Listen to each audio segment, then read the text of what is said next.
जय माता दी। पिछली वीडियो में मैंने आपको ये सारी इन्फॉर्मेशन दी थी कि आप दिल्ली कटरा माता वैष्णो देवी जी के दर्शन करने कैसे आ सकते हो, कितना खर्चा होगा, कार बाइक से कितना खर्चा होगा, और पेट्रोल खर्चा कितना आएगा, टोल टैक्स कितना पड़ेगा, और श्री माता वैष्णो देवी कटरा आने के बाद आप कार या बाइक कहाँ पर पार्क कर सकते हो। ये सारी इन्फॉर्मेशन मैंने पिछली वीडियो में दी है। और भी मैंने बहुत सारी इन्फॉर्मेशन दी है कि जैसे आप यात्रा पर्ची, RFID कार्ड कहाँ से ले सकते हो, घोड़ा खच्चर पालकी, हेलीकॉप्टर, बैटरी कार, और बच्चों के लिए ट्रॉली आपको कहाँ से मिलेगी, कितने में मिलेगी। ये सारी इन्फॉर्मेशन मैंने पिछली वीडियो में दी है। और तो सबसे पहले आप पिछली वीडियो देखकर वो सारी इन्फॉर्मेशन को ग्रहण कर लो ताकि आपको वैष्णो माता के दर्शन करने में कोई भी दिक्कत व परेशानी ना हो।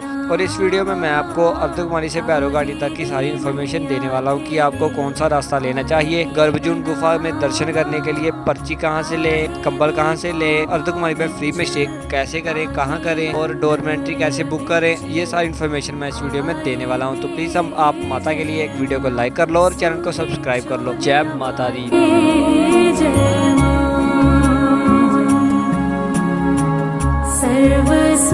सबसे पहले बात करते हैं कि अगर आप देर रात को अर्धकुमारी पहुंचते हो और आपको अर्धकुमारी में स्टे करना है तो आपको बिल्कुल सामने ही बड़ा सा एक हॉल मिल जाएगा जिसका नाम भगवती हॉल। भगवती हॉल में जाकर आपको अपनी जगह ढूंढकर चादर लगा लेनी, जिसके बाद आप जहां पर अपनी चादर लगाइए वहां पर आप आकर कोई भी नहीं सोएगा। इसके बाद अगर आपको कंबल की जरूरत है तो आपको भगवती हॉल के बिल्कुल नीचे ही कंबल का हॉल मिल जाएगा। वहां पर आपको पर कंबल, एक कंबल के 100 रुपीज सिक्योरिटी लेते हैं, और जब आप कंबल वापस देते हो तो आपको वो 100 रुपीज वापस मिल जाएगा आपको। उसके बाद अगर आपने गर्भजून गुफा में दर्शन करने हैं तो आपको कंबल हॉल के बिल्कुल पास ही गर्भजून पर्ची काउंटर मिल जाएगा, जिसका नंबर आपको 700 से 800 करके मिलेगा। इसका मतलब कि 700 लोगों के बाद आपका नंबर आएगा। इसके लिए आपको एक दिन पहले ही गर्भजून गुफा की पर्ची, 1 से 2 दिन आपको गुफा में दर्शन करने के लिए चाहिए, क्योंकि आपको 700 लोगों के बाद आपकी टर्न जो है वो आएगी। अब बात करते हैं कि आप डोरमेंट्री कहाँ से ले सकते हैं। आपको 200 रुपए में डोरमेंट्री मिल जाएगी, और डोरमेंट्री जहाँ से आपने RFID कार्ड लिया कटरा से, वहाँ से ही आपको यात्रा पर्ची काउंटर के पास ही डोरमेंट्री आपकी बुक हो जाएगी, जिसका प्राइस आपको 200 रुपीज देना पड़ेगा। वहाँ से आप 1 या 2 दिन की डोरमेंट्री अपनी बुक करके आप अर्धकुमारी या भवन में आप डोरमेंट्री अपनी बुक करके फिर ही आए। जहाँ तो आपका एक और रास्ता है कि आप ऑनलाइन डोरमेंट्री बुक कर सकते हो। www.shrimatavaishnodevi.org ये वेबसाइट है, और इसका लिंक मैंने अपनी डिस्क्रिप्शन में भी दिया है, तो आप जाकर देख लो। और अब बात करते हैं कि आपको भवन में कौन से रास्ते से जाना है। एक तो वो है ना जिस रास्ते से आप रात को अर्धकुमारी आए थे, और एक भगवती भवन से बिल्कुल साइड में वे टू भवन लिखा है जहाँ, तो आपने वो रास्ता लेना है। अगर आप वो रास्ता लेना चाहते हो वो भी ले सकते हो, लेकिन मैंने वे टू भवन वाला रास्ता लिया और जय माता दी बोल के भवन की ओर प्रस्थान करना है। जय माता दी। जुग जुग जीवे तेरा।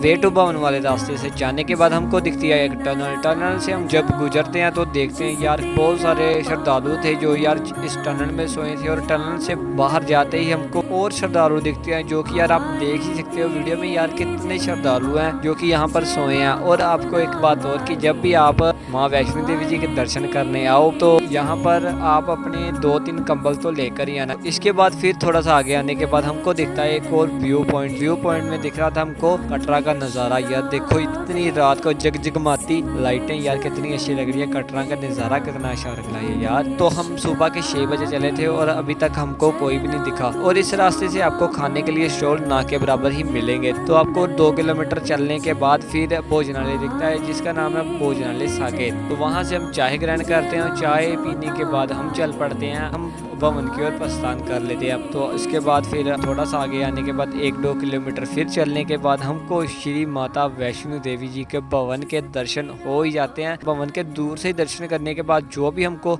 रात की थकावट हुई थी ना वो सारी दूर हो गई, और फिर इतना कॉन्फिडेंस आया कि यार हम 1 घंटे के बाद हम भवन में पहुंच ही गए। जय माता दी। तो भवन में पहुंचने के बाद सबसे पहले हमको दिखता है पार्वती भवन, जो कि नया भवन बना है। यहाँ पर भी श्राइन बोर्ड के द्वारा खाने पीने की सामग्री मिलेगी यहाँ पर भी। और इसके बाद थोड़ा सा आगे आने के बाद हमको पार्वती भवन के बिल्कुल सामने ही हमको थोड़ा सा आगे आने के बाद दिखती है बेंट शॉप। यहाँ से आप माता रानी के दर्शन करने जाने में प्रसाद वगैरह ले सकते हो। बेंट शॉप के बिल्कुल सामने ही हमको दिखता है बैटरी कार की सुविधा, जहाँ से आप बैटरी कार बुक कर सकते हो। यहाँ से अभी तो बंद है ये, तो इसकी टाइमिंग ये लिखी है, तो आप इस टाइमिंग के हिसाब से बैटरी कार यहाँ से बुक कर सकते हो। इसके बाद हमको थोड़ा सा आगे आने के बाद दिखता है तो मनोकामना भोजनालय। तो चाय भोजन ग्रहण करने के बाद हम थोड़ा सा आगे आते हैं और बेंट शॉप से प्रसाद लेते हैं। प्रसाद लेने के बाद थोड़ा सा आगे आते हैं तो मुझे बहुत ही ज़्यादा बड़ी लाइन दिखती है यार, जो कि लगी है रोपवे की। भवन से सीधा भैरो घाटी आपको रोपवे लेके जाएगा, वो वाली लाइन है ये। जब तक हमने इस लाइन से रोपवे लेना है तब तक तो हम भैरो घाटी ट्रैक करके पहुंच जाएंगे। वैसे आपको यहाँ पर लाइन में लगना होगा और यहाँ से आपकी रोपवे की टिकट कटेगी, जो कि 100 रुपये टिकट है, और आपको लेकर भी जाएंगे और छोड़कर भी जाएंगे। तो इसके बाद आगे चलते ही आपको दो रास्ते दिखते हैं। एक तो जाता है सीधा भवन माता रानी जी के दर्शन करने के लिए, और एक जाता है इस साइड जो कि जाता है भैरो घाटी की तरफ। और भैरो घाटी हम बाद में जाएंगे, सबसे पहले चलते हैं माता रानी जी के दर्शन करने। माता रानी जी के दर्शन करने अगर आप आए हो और आपके साथ बहुत सारे लगेज वगैरह हैं, चमड़े की आइटम्स है जैसे बैलेट, मोबाइल, कैमरा या चप्पल वगैरह है, तो वो आपको उतार कर आपके लॉकर में ही रखनी पड़ेगी। और आपको 2 और 3 नंबर लॉकर यहाँ पर देखने को मिलेगा। आप नीचे जाकर लॉकर में, वो लास्ट लॉकर है, उसमें आप नीचे जाकर अपना जो सामान वगैरह है वो सारा जमा करवा दो। बस आप पैसे वगैरह वो आप अपने साथ रख सकते हो। आप पर्स भी नहीं अंदर लेके जा सकते क्योंकि वो भी चमड़े का होता है। फिर 2-3 नंबर लॉकर में मैं अपना सामान जमा करवाता हूँ और चल पड़ता हूँ माता रानी जी के दर्शन करने। तो जब तक मैं माता रानी जी के दर्शन करने जाने वाला हूँ तब तक आप माता रानी जी के पिंडी रूप के दर्शन कर लो। जय माता दी।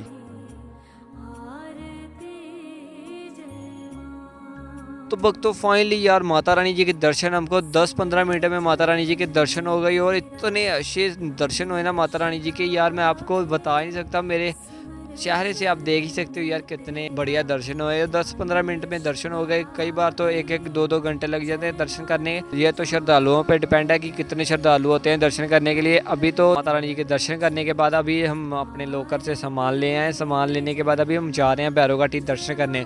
और जब हम भैरो घाटी की ओर प्रस्थान करते हैं, आपको रास्ते में बहुत सारे खाने की सामग्री की आइटम्स मिल जाएगी, बहुत सारे स्टॉल्स मिल जाएंगे जहाँ पर आप खा भी सकते हो, कुछ भी खा भी सकते हो। ये आपको यहाँ पर कॉस्टली मिलेगा क्योंकि भवन से भैरो घाटी 2 किलोमीटर के रास्ते में आपको कोई भी श्राइन बोर्ड के द्वारा दिए गए भोजनालय नहीं मिलेगा। तो अभी भैरो घाटी का हमने प्रस्थान कर लिया है, तो यहाँ पर आपको घोड़ा खच्चर पालकी की सुविधा मिल जाएगी, जो कि आपसे 700 से 1020 तक चार्ज करेंगे और आपको भैरो घाटी ले जाएंगे। क्योंकि जब आप भैरो घाटी जाओ मेरे हिसाब से आप सीढ़ियों वाला रास्ता, स्टेयर्स वाला रास्ता ही लें, क्योंकि उस रास्ते से एक तो आप जल्दी पहुँचोगे। तो मैं आज 6 स्टेयर्स चढ़ चुका था। अभी भी मुझे किसी ने बोला था कि यार 2 स्टेयर्स और भी पड़ी हैं, तो फिर मैं थोड़ा सा प्लेन वाला रास्ता लेता हूँ और फिर से मैं स्टेयर लेता हूँ और मैं पहुँच जाता हूँ भैरो घाटी। जब मैं लास्ट वाली स्टेयर से जाता हूँ तो मुझे दिखता है रोपवे। जो भी श्रद्धालु रोपवे से आते हैं नीचे, वो यहाँ पर आके आपको रोपवे में उतारेंगे और यहाँ से आपको पैदल ट्रैकिंग करके ही जाना पड़ेगा आगे भैरो घाटी तक। तो फाइनली हम भैरो घाटी पहुँच चुके हैं और भैरो घाटी में जाते ही हम प्रसाद लेते हैं। प्रसाद लेने के बाद हम चल पड़ते हैं भैरो बाबा जी के दर्शन करने।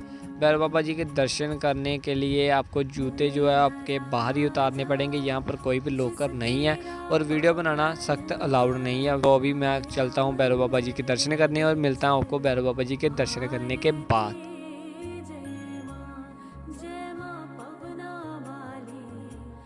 तो फाइनली यार मुझे भैरो बाबा जी के दर्शन बहुत ही अच्छे दर्शन हुए और वहाँ पर बहुत ही सारे बंदर हैं। हम भैरो बाबा जी के दर्शन करके आ चुके हैं और भैरो बाबा जी के दर्शन करने के बाद ये जो व्यू पॉइंट है ना, यहाँ पर यार पता नहीं सिक्योरिटी खड़ी है, वहाँ पर आगे जाने नहीं दे रहे। तो यहाँ से आपको मैं थोड़ा सा व्यू दिखा देता हूँ। बाकी भैरो घाटी में दर्शन करने के बाद यहाँ पर हमारी समाप्त होती है श्री माता वैष्णो देवी जी की यात्रा। ये यात्रा आपको कैसी लगी, जो भी मैंने सारी इन्फॉर्मेशन दी आपको कैसी लगी, आप मुझे नीचे कमेंट करके बताना।